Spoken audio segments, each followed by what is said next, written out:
Hello and welcome to episode 23. Yes, 23 already of Mjolnir the Movies. I'm David Yorkshire, and with me as ever are Neil and James. Hello to you two. Hello. Hello. Now, this week we're going to look at Chariots of Fire, which won an award at the Academy Awards, the 54th Academy Awards, for the best screenplay, which was written by Colin Welland, an acquaintance, a vague acquaintance of my parents, actually. But anyway, Colin Welland also he was educated at Bretton College, which is where I used to go to the library at one time.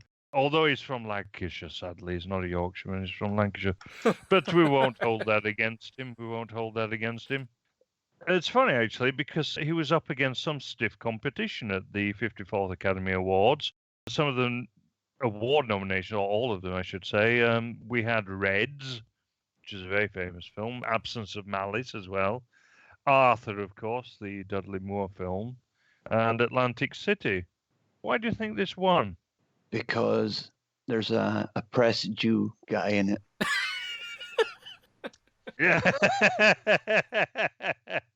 That's yeah. pretty much it. That's all I can think of. Well, it's interesting that a Jew actually introduced the award and talked about Moses and receiving the Ten Commandments and all that kind of shite. It pretty much set the tone of what was happening there. Do you think this is a philo-Semitic film? Because you may be surprised to learn that this is actually one of my favorite films. Well, I think we can maybe judge it by just what it says in the Wikipedia page. The very bottom of the first paragraph, it says, Harold Abrahams, an English Jew who runs to overcome prejudice. What part in the movie did he have to suffer that? This is the problem of the film, isn't it, really? He has no oppression. He's rich. He gets the best trainer in the world. He fine wines and dines with his girlfriend. At no point in that movie does he ever suffer apart from emotionally because he can't achieve success. You see, I think that this is an accidental rightist film. Oops. Yeah. What's interesting with is the whole film shows the character of a Scot or Brit and the character of somebody inserted into British society, given every advantage and opportunity, and yet you see how one fits and behaves and one doesn't fit and behave. And I think that's very interesting. Yeah, because this is not just the story of one man, but the story of two men, isn't it? And a constant contrast between them, which is the most interesting part. Yes. And you get the casual comments and behaviour around them and the choices each make. That's right. You see, I think that this is a film that shows Eric Liddell in a superb light and Harold Abrahams in not so good a light at all, really. Yeah, I would have said that if I was him, I wouldn't be happy about this film. It might show him as technically winning the race, but he didn't look like he felt like a winner. Yeah, we better stop a little minute here and tell people what the film is all about, just for people who have never heard of this, and although everyone should have. They're probably going to be disappointed at the extreme lack of chariots on fire or otherwise. Yeah. Why do you think it's called Chariots of Fire? There's the thing. Because they knew that two men running would never get anybody in the cinema. Where does the title? Oh dear. Where does this phrase "Chariots of Fire" come from? You're going to tell us, aren't you? I did remember once, but now I can't remember, so I can't sound clever. Of course I am. Everyone should know this. William Blake. Yes. Oh, pipped. Well done. Yes, it comes from William Blake. Now, what is the thing that it's taken from by William Blake? Is it not I don't know this too well. It's the tune they sing. That's right. Actually, the hymn is called Jerusalem, but the poem is not. Actually, the poem by William Blake is the prelude to the long poem he did called Milton. And the prelude was later set to music and done as a hymn which is very strange actually because it criticizes the church, but of turning a blind eye to the mills, the cotton mills, and so on, which we talked about during our little podcast on the birth of a nation and Gone with the Wind. Yeah, because the children were working in such appalling conditions and so on.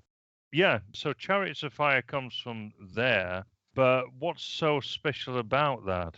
It's the idea of building Jerusalem in England. Was Jerusalem builded here on England's green and pleasant land and later on among England's dark satanic mills? And of course, what you have is a Jew coming to England. And I think that the film is all about the Judaizing. I can't even pronounce it properly. The Hebraization of England. That's the one. That's the one. They'll never notice. They'll never notice. No, that's right. So yeah, I think that this is all about the transition from England as being very English to being very Judaic. And I think that this is not really a very philo-Semitic film at all, to be quite honest. At the end, maybe just because I'm Scottish, but at the end I was just cheering that Scottish guy on. As you and should. just when the camera cuts to the Jewish guy and he's got that skull on his face, I go, yeah, get her right up you. That's all I could feel. You do see as well the solidarity, the ethnic solidarity frequently in it. Yeah. And also, counter to that, and very interesting that they showed it, was the sort of counter solidarity of the two outsiders who describe themselves constantly as outsiders. One, despite his tremendous wealth, and the other, despite obviously some measure of success for himself. They both feel resentful as outsiders, which they are. But then, why be there?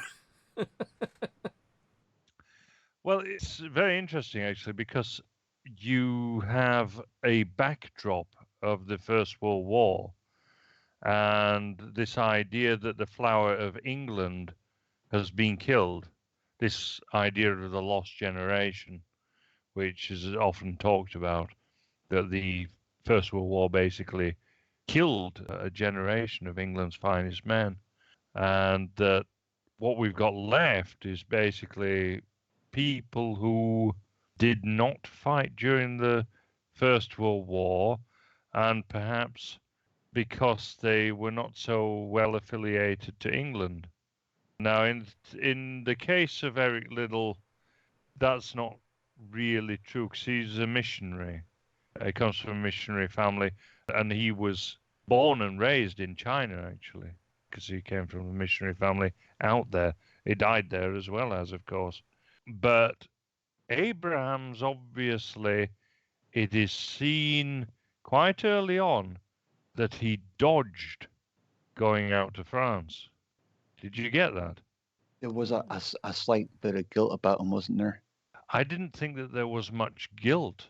I saw it that guy who was inducting them into Cambridge, taking their names and everything, he was trying to make him guilty.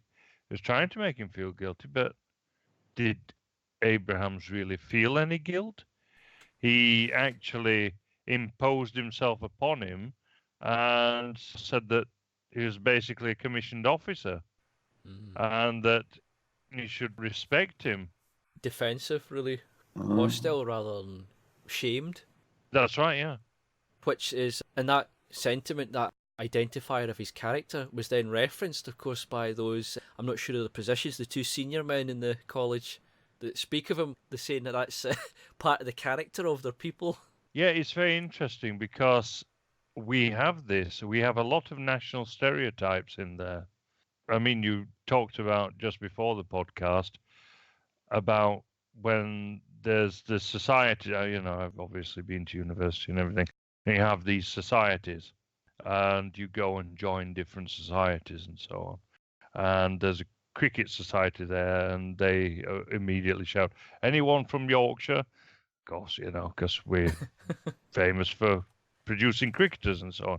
But this is very interesting in that foregrounds the idea of national and regional characters, national and regional characteristics. And Abraham's characteristics are also foregrounded as a Jew. And this is the odd thing in that the blurb is trying to project this idea that he's integrating, but yet all the way through the film, you see that he's transforming the status quo into his own image. Mm. He's trying to change things around to fit him. He's not trying Yes. to fit it. Yeah. And you constantly see the character coming through with his neuroticism, his persecution complex, the resentment, and all the other characters come through. And even his friends will taunt him for it. That's right, yeah. Because you see them wind him up at various points. That's right, yeah. But that's, of course, taking advantage of the fact that he has these characteristics in the first place, which are quintessentially Jewish. Because the jokes wouldn't work on anybody else who would just shrug it off to start with. And in fact, with the other characters, and even Eric Liddell, they all have that phlegmatism that is normally associated with the English character. Have you noticed that there's that scene that kind of ties into that, something which I thought was really quite funny, but I'm not sure people would have picked up on it in the cinema back then, was when they're at the restaurant and she orders her favorite meal, and she's like a little bit of I would say a woman who was a commoner who rose up and became semi-famous or semi-well-to-do, and they serve the pig's trotters. Oh, yes. And she her face goes white and she's all apologetic and like she's broken some big rule and embarrassed herself, and he's like got this kind of scowl on his face. You notice that? Yes, that's right. Yeah, this is the character Sybil Gordon, who was not really Abraham's fiance in real life. A lot of things have been changed. That was a young Alice Krieger, actually, the woman who played the Borg Queen, if you remember. I thought it was her, because Oh, you can recognise her with she's got a very distinct mode of speech. Yeah, that's right. So it's quite appropriate in a way. But anyway, but yeah, that's a crossover of like tradition, like pig's feet. Who eats that now? Sounds foul to me, but I'm sure somebody would really love that. I remember a couple of years back seeing fancy restaurants serving that up as a very high-end delicacy. As these things, that's like common people food. Like at some point, it must just be one of these things that caught on and became like famous. But this is what happens. They trawl around all the local novelty peasant food round. They do it round every country, Europe, Britain. They'll do it off in Asia, and they'll drag these peasant and street foods into some restaurant and charge £50 a plate for it. Do you know why it is? It's because they serve it in France. And they introduced it in French, first of all, didn't they? Les petits pieds de porc. And so that's why, basically, if it's French, if you give it a French term, then people will lap it up. But it's just pig's feet at the end of the day. Yeah, that's right. I mean, my grandfather used to eat them. There's always been I don't know how that is in other countries, but certainly in Britain there's always been this unfortunate gullibility for a French or sometimes other foreign name attached to it, sometimes Spanish, and then suddenly it'll sell. The interesting thing is that she's obviously ordered this and not known what the hell it is. Yeah. But she did say it was her favourite. And surely he would have said something to her, listen, I'm Jewish, or he would have asked the waiter before he came back with it. But yet she's the one who feels guilty about it. She's the one that's got this sort of burden of guilt on her now. The thing is that Abraham's throughout the film, he does make an effort to integrate. The problem is that he can't. Yeah, well, that's the thing. That point shows if he doesn't just say, oh, yummy, and eat it, then it shows that he's not just ethnically Jewish, he's actually a practicing Jew for their beliefs and their taboos. Because otherwise, what's the problem with it?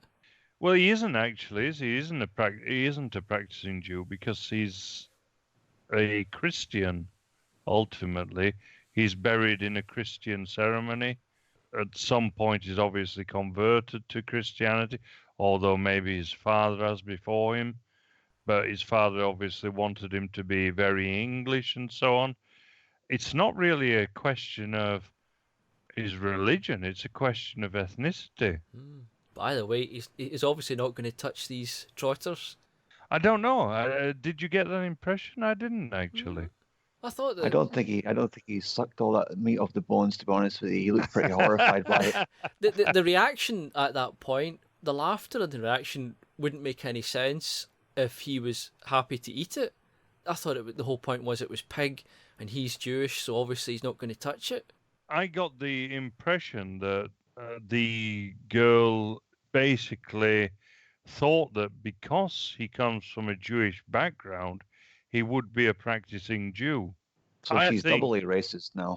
I think that she's basically one of these women who tries to tap into this ethnic other, and that she goes out with him basically because he's different, even though she tries to play it down and says no one cares anymore. But she obviously does. She's obviously made that decision to go out with someone who is ethnically other. And it shows her to be this odd type that we have in Britain that prefer this exoticized other, even though they may not be exotic at all. And I'm pretty sure that she knows he's got money. There may be that to it as well. I think that the main reason is that she thinks of him as a winner as well, even though she plays it down again. She says that it doesn't matter if he wins or not, and she berates him, of course, when he loses and takes it extremely badly. But equally, she's first attracted to him because he's a winner. Yeah. And so again, this is a very odd kind of reaction. She's a very odd kind of woman in a way, because she's full of contradictions. She's an odd character, I suppose. I can't make my mind up about her or her motivations. No, and this is the thing. We have no idea what her background is. We have no background story. She's not really explored as a character, to be honest. But we do know that she's obviously flocked to this guy out of all of the rest of them. So well, remember, he went to her first. Remember, he went straight to her in the break of the performance. He says to his friend, whose name I forget, I'm going to go and speak to her.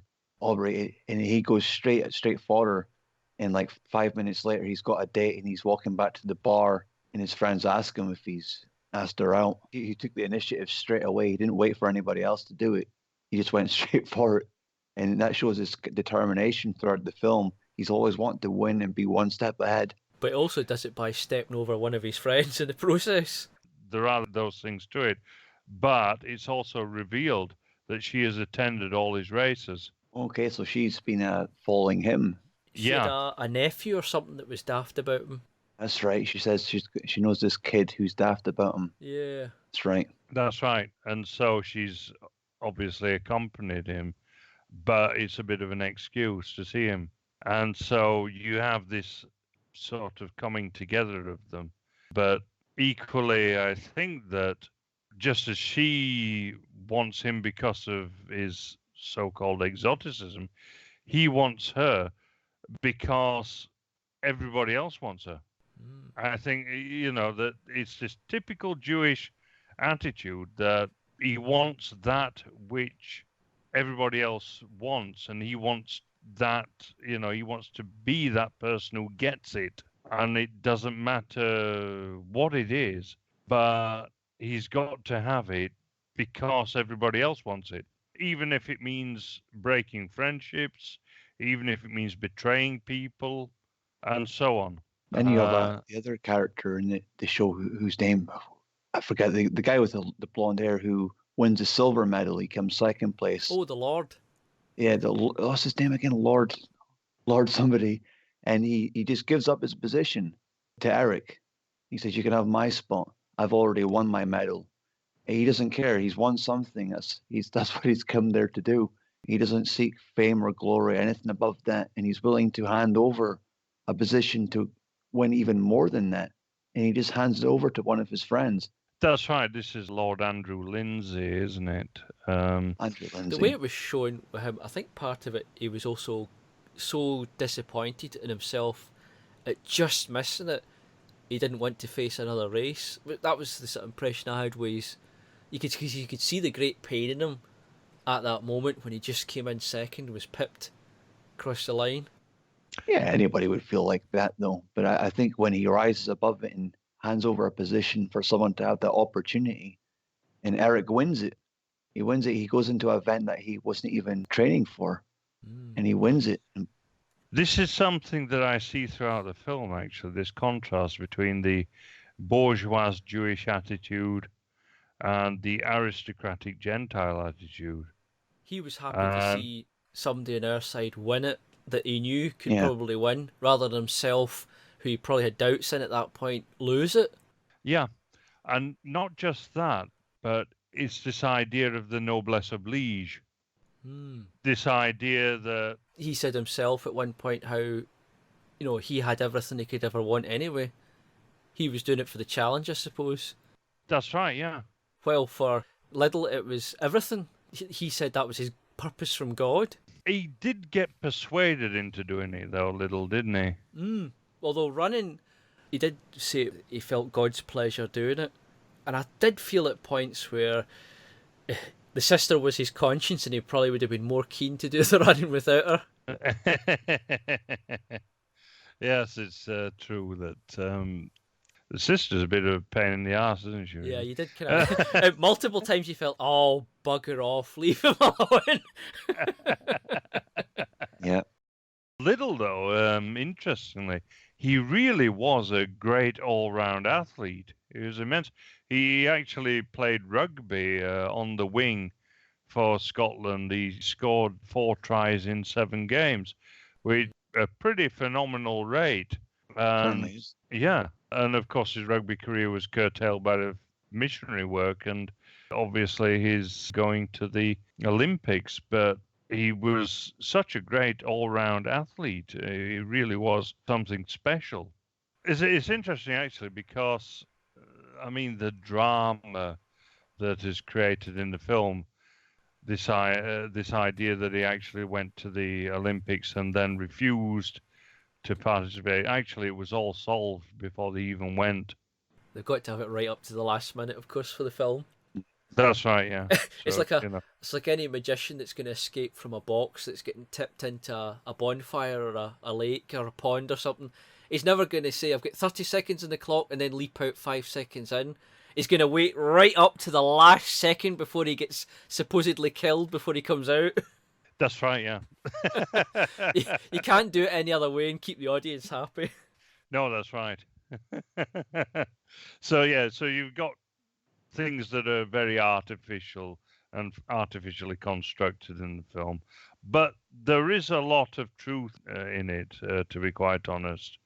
The truth of Little not wanting to sprint on Sundays, not wanting to participate in any athletic endeavor on a Sunday, that is absolutely true.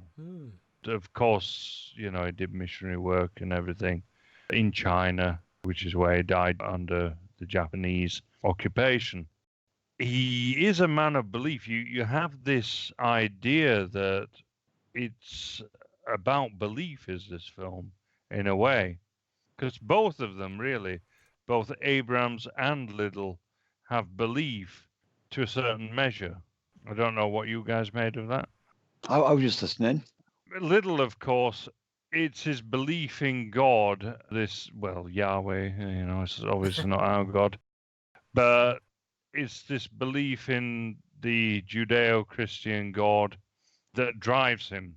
And it's this idea that, like George Bernard Shaw once said, even though he was an atheist, he said that one man with belief is worth 100 men without. And that is absolutely true.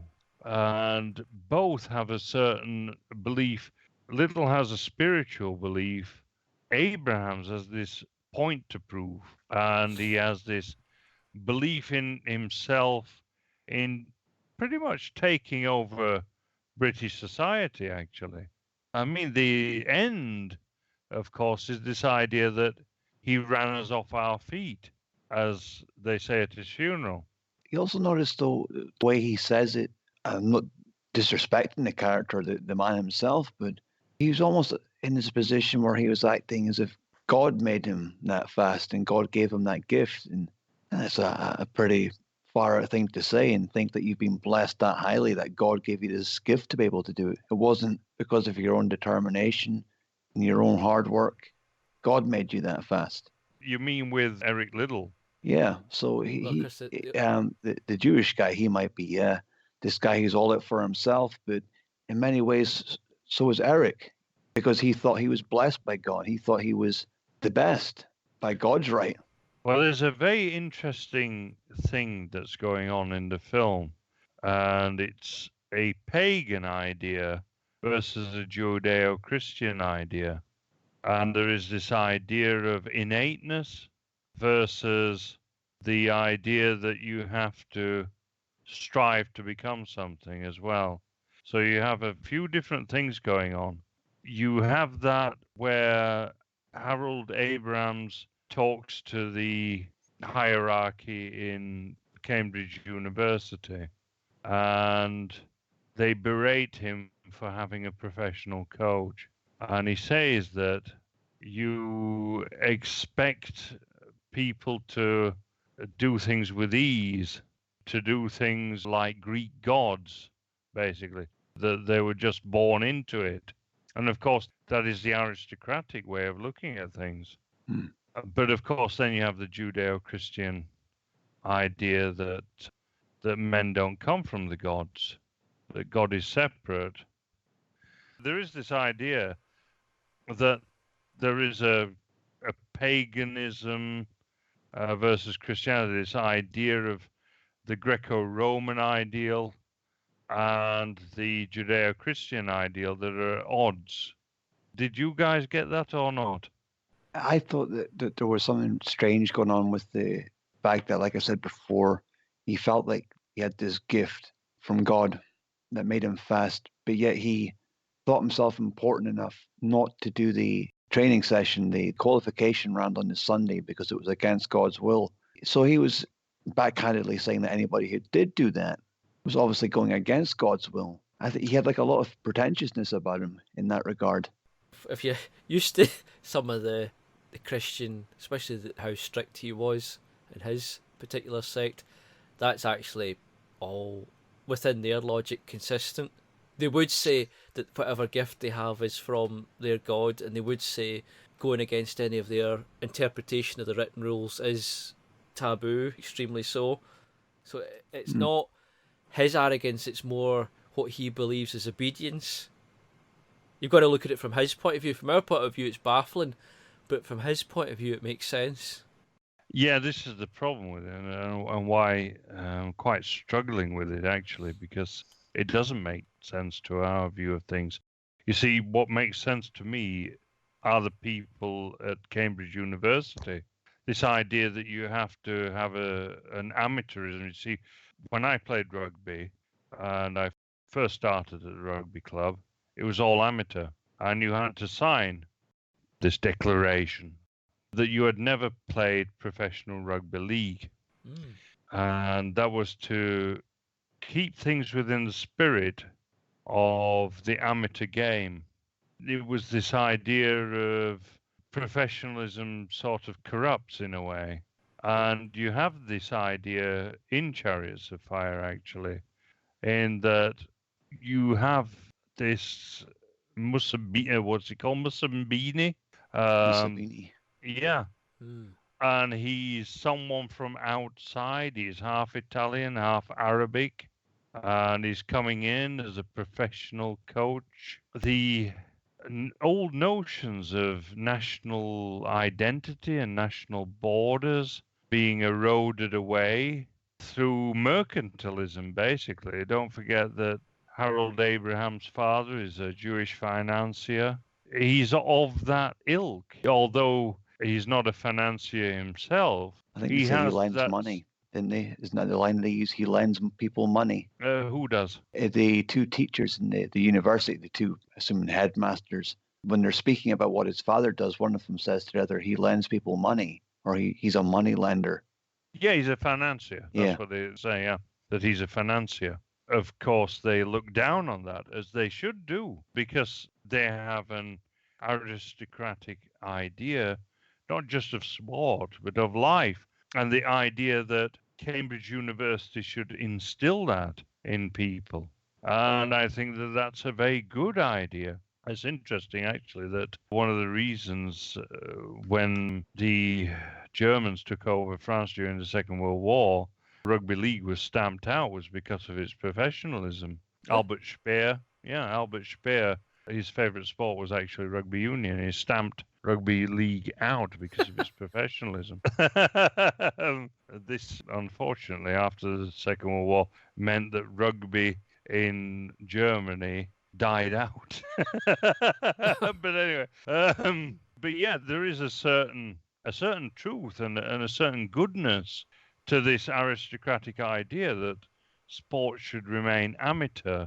Well, that was the whole corruption, I think, of the Olympics. Because now I don't have any real interest in it because it just feels like it's money getting thrown at something instead of it being what it used to be. Because it used to be people with ordinary jobs that were rising up in something. No, celebrities. Yeah, but now you've got these people, yeah, exactly, they're just celebrities. All they do is this one thing, and they get money thrown at them like nobody's business. Yeah.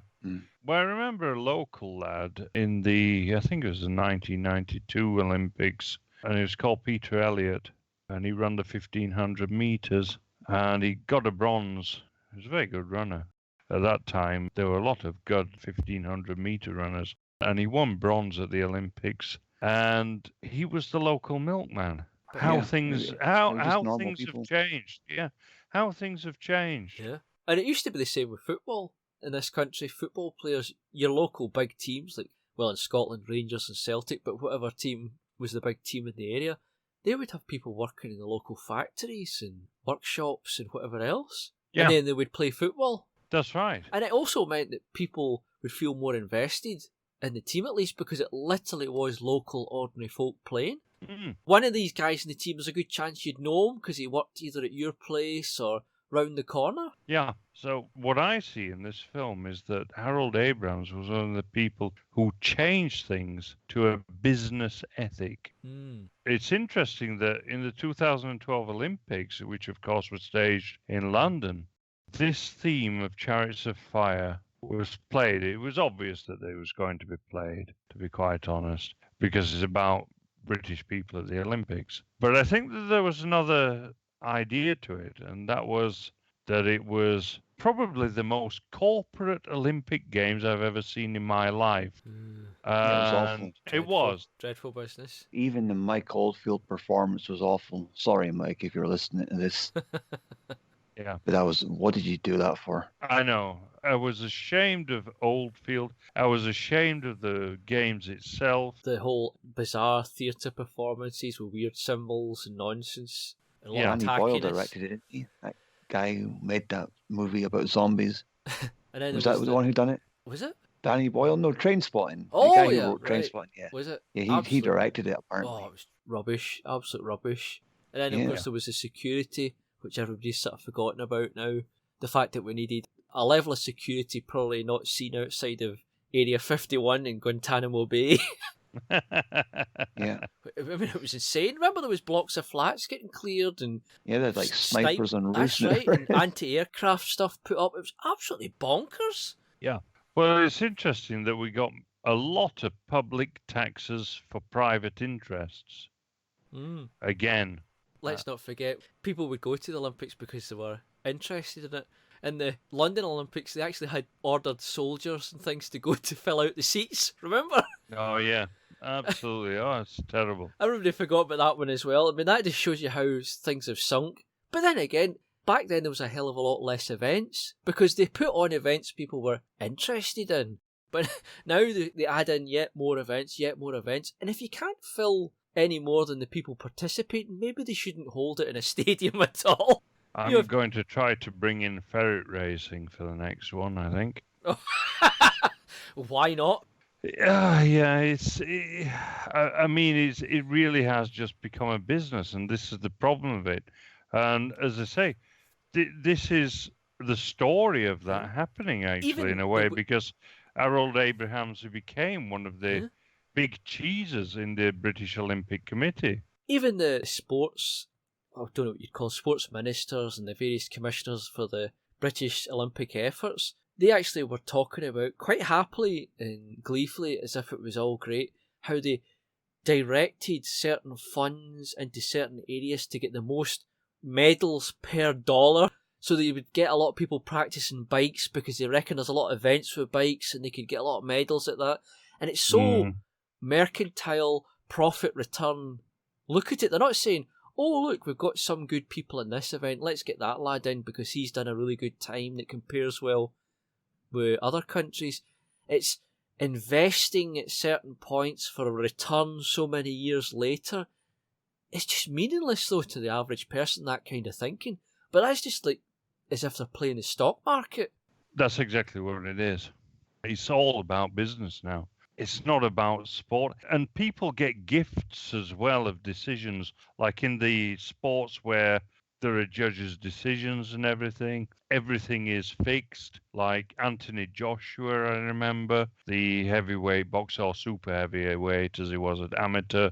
He got a gift decision over the Italian Roberto Camarelli, as I remember. I think it was Camarelli, if I remember rightly. He won that 2-1 in rounds. Absolutely. Not only that, but Joshua should have lost earlier in the competition against a Cuban. And he was given 2 gift decisions, not just 1, but 2. Why? Because he's 3/4 Nigerian. He's not British at all. On his shoulder, he's got this tattoo of Africa. Another well-integrated, proud Brit. Exactly. And this is the thing, that Britain has now just become a sports club like any other. Was it France? Was it when they had the big victory in football? All the news and the players were all talking about how it was a great victory for Africa. Yeah, and they're absolutely right to do so. Because, I mean, just look at that team. What's French about that team? You think, though, that the media would be smart enough to keep their mouths shut if that's what they think? Because it goes completely counter-narrative to their claims that they're just as French or just as European as anybody else. According to their beliefs, if you've got a piece of paper, a passport, that's it. You're just as French or British or German as anybody else. Yeah. And see, this is the thing. This is why, to me, nationality is about ancestry. It's not about where you're born specifically. It's about where you come from. It's about who your parents, grandparents, and so on are. It's about the long line from the past to the future. You see, the problem with looking at things like they do now is that everything is arbitrary. It's just about where you happen to be born, and not even that actually nowadays, because in many sports, you just have to be a resident for 2 years and suddenly you can represent that country. What is that? What does it mean anymore? Well, that's it. When you look at Mo Farah, they held him up as this great British sportsman and icon. Well, he wasn't from Britain, and he doesn't even live in Britain now. He lives in America. Do you know the joke of it? He broke a certain time, and I can't remember what time it was exactly. The headlines were that he was the first European to have broken this specific time. And I thought, but he's not fucking European. Huh? What they're doing, they're just playing with language, and they're playing with words. They're just bandying words around. Yeah. It's nonsense. And it's dishonest about the fact that different races have different attributes. Despite the fact that, as we all know, if you look at the Olympics, for sprinters, there'll be a certain group. Swimmers will be another group. Same with the long distance runners will be yet another group. Yeah. And they will be. You can even divide it amongst Africans. Which ones will be the long distance, which ones will be the sprinters. The interesting thing as well is, though, that I think that different coaching methods suit different races. Because don't forget that Scotland also produced a superb 100-metre runner, which was the 1980 Olympic gold medalist for the 100 metres, the last white man to win the 100 metres at an Olympic Games, which was Alan Wells, of course, your guy. I think that's where the problem of overlooking race comes in. They try and have a one-size-fits-all training regimen or diet regimen as well, which is going to be very different from one race to the other.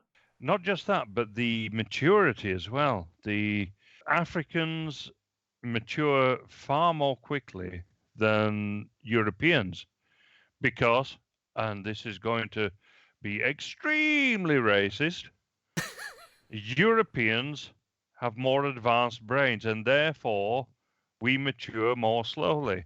Yeah. I know this is shocking. Shocking. Have you noticed that there's a distinct lack of black people at the Winter Olympics, though? Like you don't see black skiers or black bobsliders apart from in that John Candy movie. Generally, they stay away from the cold things, but they're super soldiers in the normal Olympics because they're faster, more physically strong, they have higher stamina. No. Just basically super soldiers for the British Olympic team. All the weightlifters, though, you'll notice like the world's strongest men, it's white. Yeah, they're mostly white, meeting. Yeah. But for physical exertion, like running and sprinting and jumping, I think black people excel. It's fast twitch muscle is specifically it. So if it involves legs moving fast, there's a certain advantage allegedly. Now this is all alleged because we're going by mainstream science, which is incredibly corrupt anyway. It's heavily politicized, but we can look at results certainly for the weightlifting, and you see it's white as snow. Because you see what you see Scotsmen win it, you see Icelanders win it, you see Englishmen win it, Norwegians.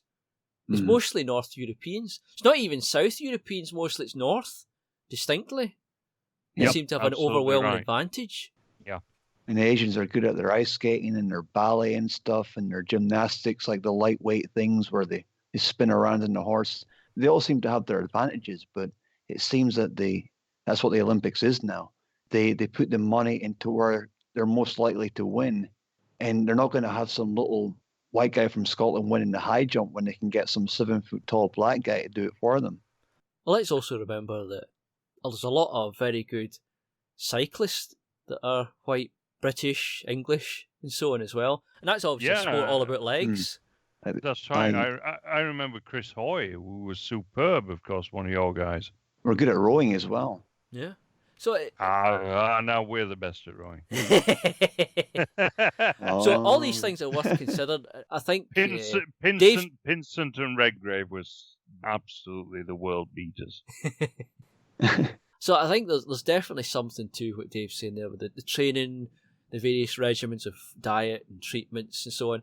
There's something to that because you see too many sports where British excel and it's a leg-focused event. You see events where the British excel and it's an upper-body-focused event. And you see things like swimming, gymnastics. So there's definitely something going on there. And it could just be a case of, much like football, where the maturation rate means that certain ones are getting weeded out early on because they've maybe got an advantage at, say, 14, 12, the young ages when they're weeding them out for selection later on. And that filters up to later on. So when it gets to 18, you might be on a par or excel. But if you don't make the selection for the very young ages, you're maybe not getting the Olympic level coaching, the attention for selection by coaches and committees.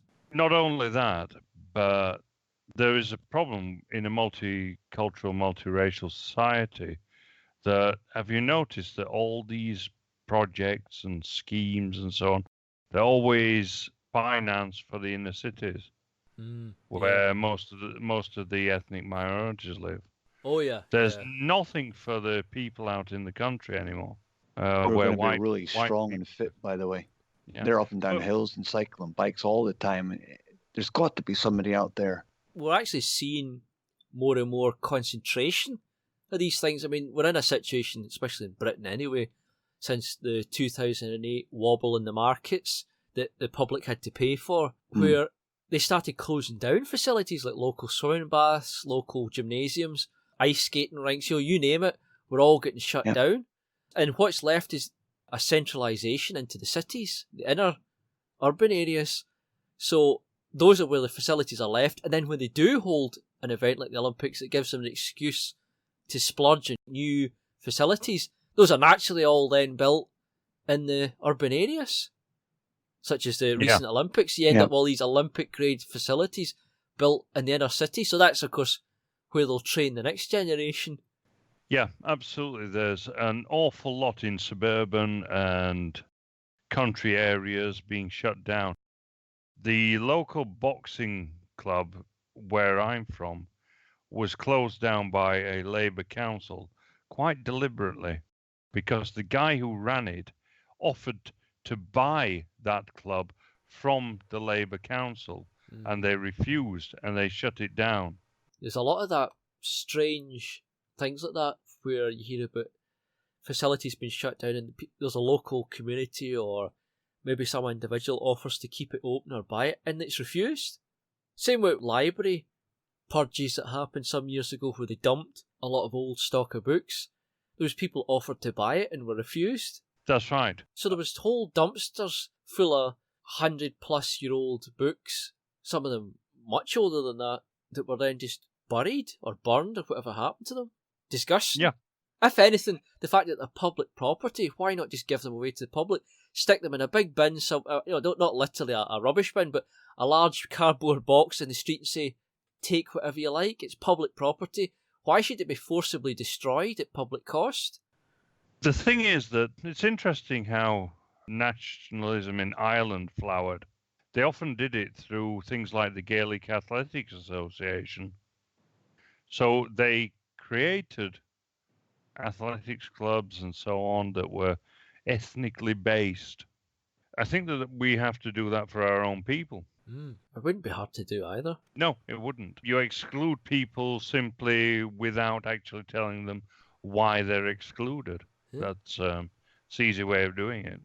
Basically, not to advertise certain things and to basically exclude people without giving the reason for their exclusion and so on. And maybe if you want to avoid any problems, just don't advertise it as an official anything. Don't accept government money because then they'll have an involvement. If you start having grants and so on, they will interfere. Yeah, exactly right. Well, if it's just that happens to be that a dozen lads gather up every Sunday to go cycling, that's their business, isn't it? And if they happen to go off and compete with some lads in another county to see who's faster, that's their business. Exactly right, yeah. That's the way you do it. You just do it simply among yourselves. It's very easy to get around. But to come back to the film, if you like, about the power of belief and so on, this is all about the belief in sort of Judeo-Christianity and so on, this film. But there's a different kind of belief, and that's a belief in one's own people and in the continuation of one's own people. The belief in nationalism, if you like.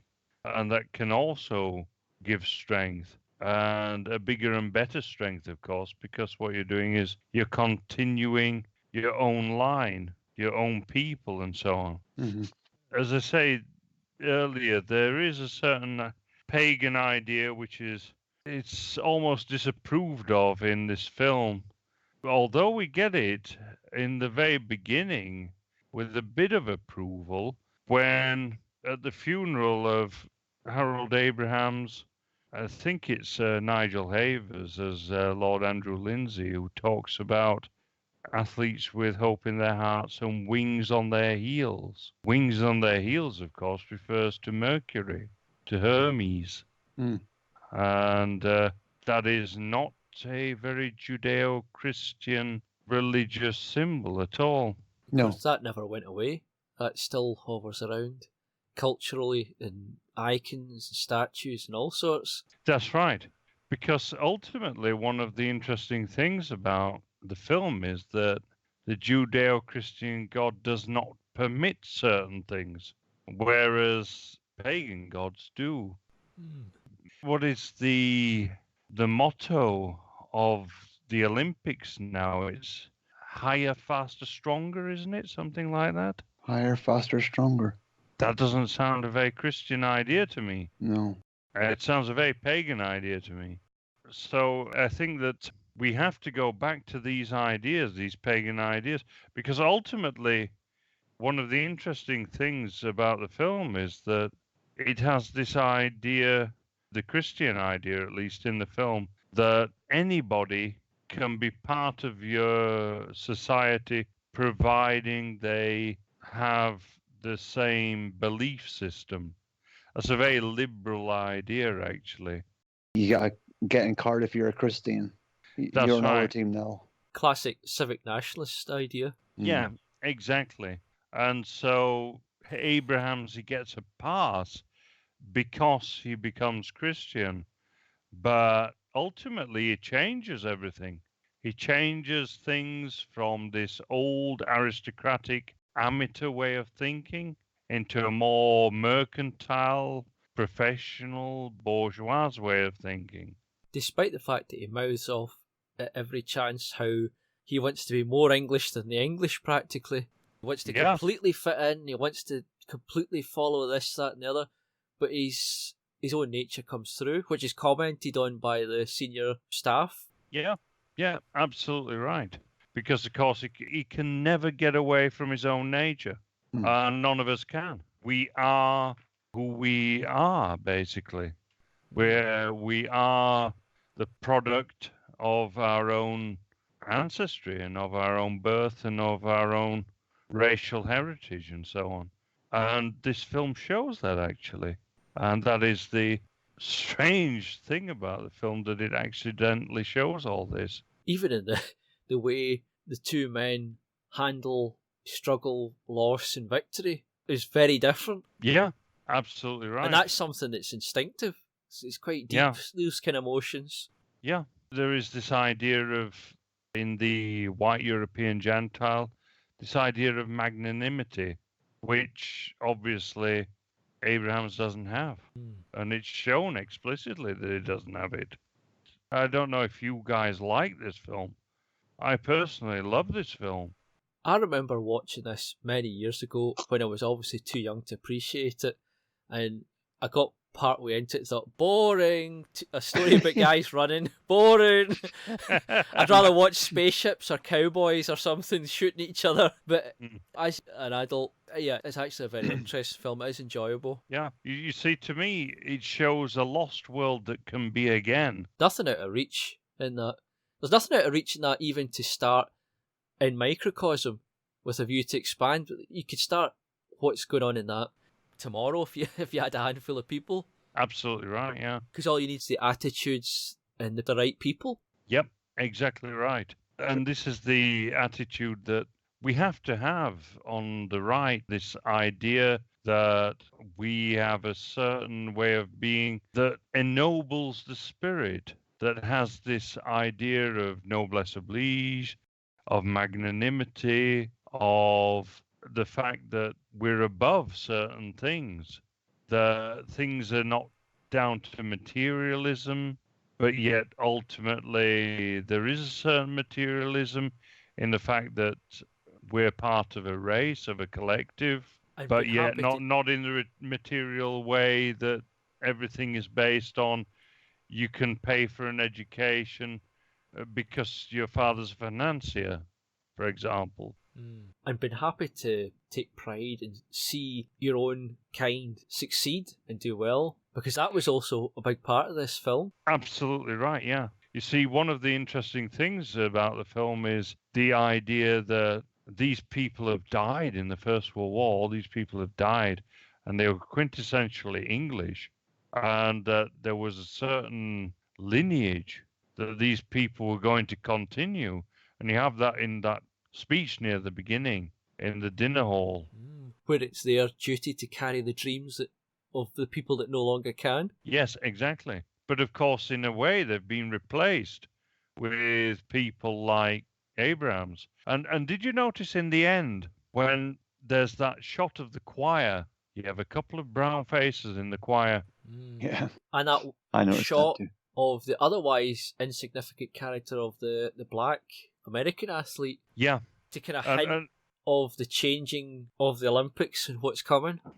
Absolutely right, yeah. The interesting thing about the American team, of course, is that they're extremely professional and almost industrial in their training methods. Do you think that was done deliberately to try and get into the British mindset that the Americans were militarizing their Olympic team? Was it to try to poke fun at that? Because you had other films like Vietnam War movies that were coming out around about the same time, where it seen them as this force. Was that like playing on that? I don't know, actually, if it's about Vietnam War films or anything like that. But No, what I mean is like how that was in the psyche of like people from the UK, that the Americans were in like these grey tracksuits with the American flags. Everyone was commercialized. They had the guy with the big loudspeaker in the military get up shouting at the athlete like he was a soldier. Yeah, actually, I never thought about that. The drill sergeant. Yeah, very much so, yeah. Yeah, the typical drill sergeant like Ali Ermey, of course, who played the drill sergeant in Full Metal Jacket. And he's shouting at him how useless he is and he needs to work harder and train harder. I just can't really see them being like that in 1924. That whole notion of Americans being like that, was that really in the psyche of British people back then? Is that how they seen them? I don't know, to be quite honest. I know that back then they were seen as loud and money-minded. They tend to be seen obsessed with commercial money value, things like that. Because notice like there's some scenes where they're all having like a drink together and they're all just chatting and like shaking hands, and the character, is it Schultz, he hands them the note saying best of luck, thinking about you or whatever. Everybody's like nice to each other. That's right, there was the Bible quote he handed him at the sprint at the end. Which is strange because the guy who played that role, Brad Davis, died of HIV. I think it was 1991. Now, the main character, the Eric Liddell, the actor who played him, died of HIV in 1990. Right. I bet that's tainted the movie for you now. It has, yeah. Well researched there. Two of the main runners died of HIV within a year apart of each other. Not that. Sure. I'm not making any assumptions here. No, but I think that if people were to make assumptions, it would probably be right. Yeah. Wow, I didn't know that. Mind blown. Yeah, mind blown. Absolutely right. Although, I don't know. There have been rumors of homosexuality in the acting community before. I don't know how true this is. Never. I said it now. Surely not. I don't know. As I say, there have been rumors, but I'm sure they're all unsubstantiated. Oh, of course. Absolutely. Just coincidental that two of them die of HIV. But yeah, the stereotype of the American, I mean, even back then you had it in the likes of P.G. Wodehouse and so on. It's brash, loud, and so on. One of the stereotypes, the old ones, was that they would always tell you how much things cost. They'd say, I got a new fence put up, it cost me X number of dollars. Do you like my suit? It cost me X amount. That was one of the old stereotypes, that they'd always, the money would come to their mind. Right? The cost of things was kind of, you wouldn't intrude on somebody here. It was kind of kept quiet, usually. That's true. Although it is very true of Americans. I remember actually meeting a couple of tourists in France where I used to live. And, they asked me what I did for a living. And I just said, well, this and that. And, they sort of looked at me as though they expected something of me or something like that. And they said, oh, you're one of those, are you? And I was carrying the guy's case to the station for him as well. And I said, yes, not vulgar. And, and I said, you can carry your own case as well. And I walked off. It's extraordinary sometimes that these people exist.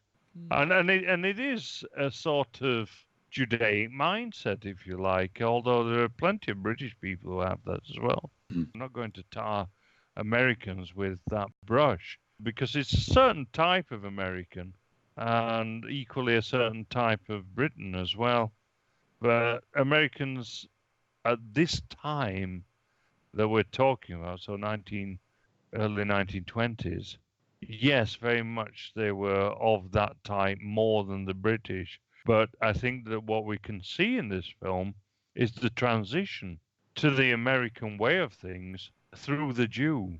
Well, you notice at the end of the movie, the Americans, they're clapping, everybody's shaking hands, they're having a good time. And the old Jewish guy, he comes along from the background and he shakes his hand and he pats him on the shoulder. But you know, deep down, he's not the hero. And you can tell that, even though it doesn't expressly say it in the movie, the main character, Eric Liddell, in the 3 races he wins, the first race is at the Highland Games where he's just asked to run as a guest and he wins it. And the next time he falls over and hurts himself and he gets back up and wins it. And the third time is in an event he's not even been training for and he wins it. Mm. But the Jewish guy has been training and been determined to win everything and he fails. Yeah, and you see the extreme sort of resentment in his eyes and face as the Scotsman wins.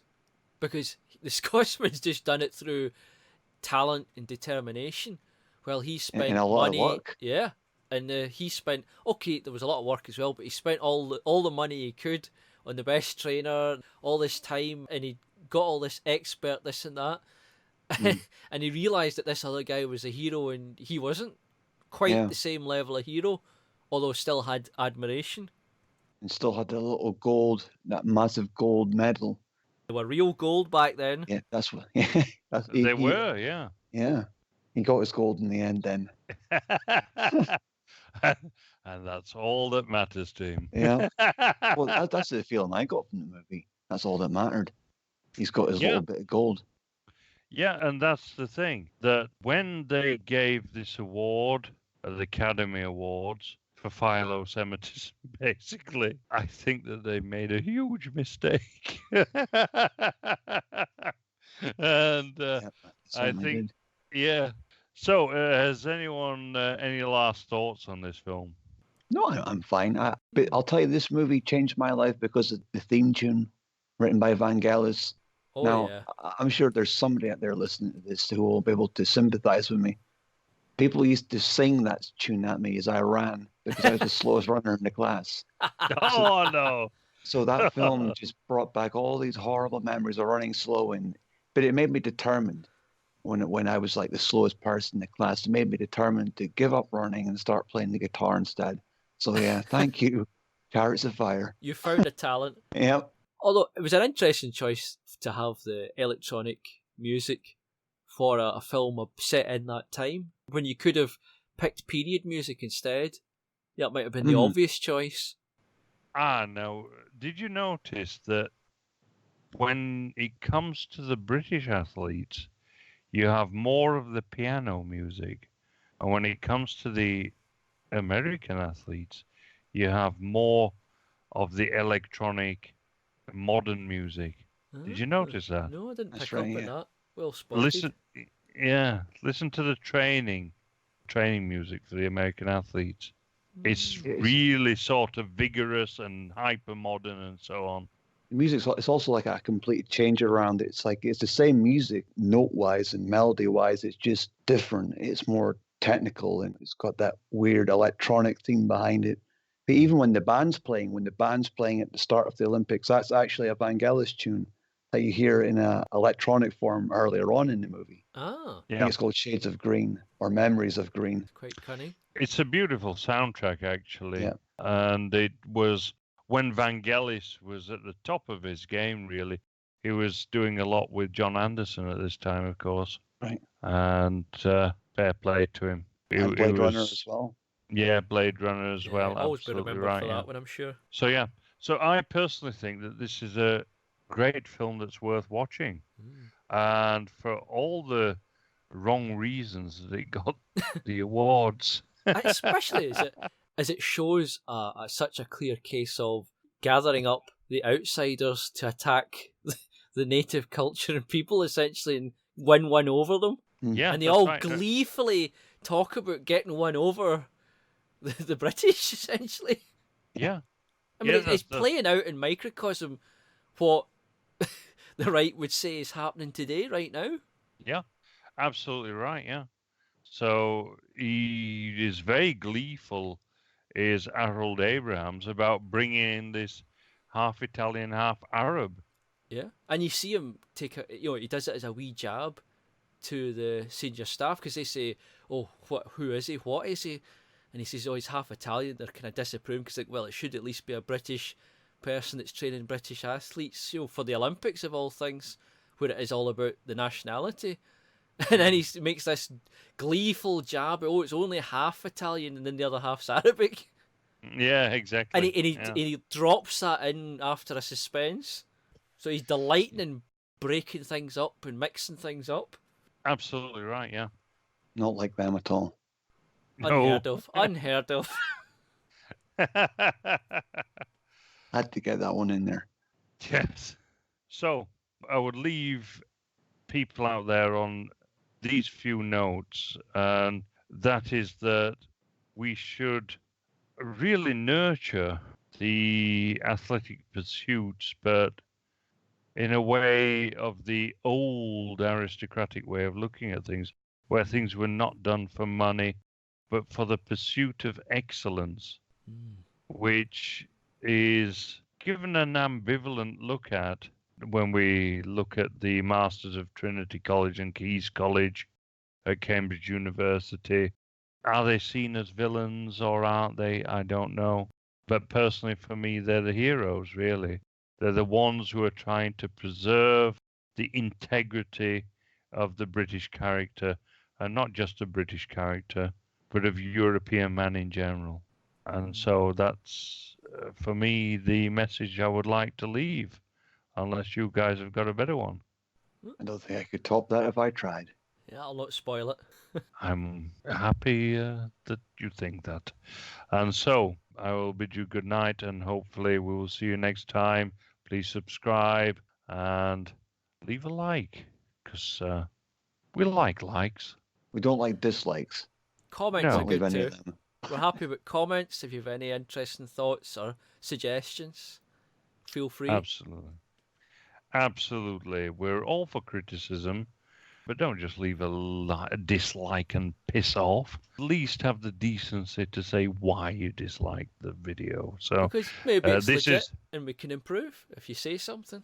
yeah, this is for the people who left all those dislikes on the Birth of a Nation video that we did, and we would like to know why, because we would engage in debate, So anyway, good night from me.